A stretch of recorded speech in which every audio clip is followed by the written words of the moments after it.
എനിക്ക് അയ്യപ്പനെ കാണണം.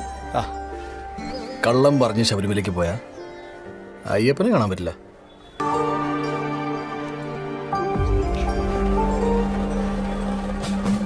അപ്പൊ മാളിന് പുറത്തിന് ശബരിമലയ്ക്ക് പോകണം, അയ്യപ്പനെ കാണണം.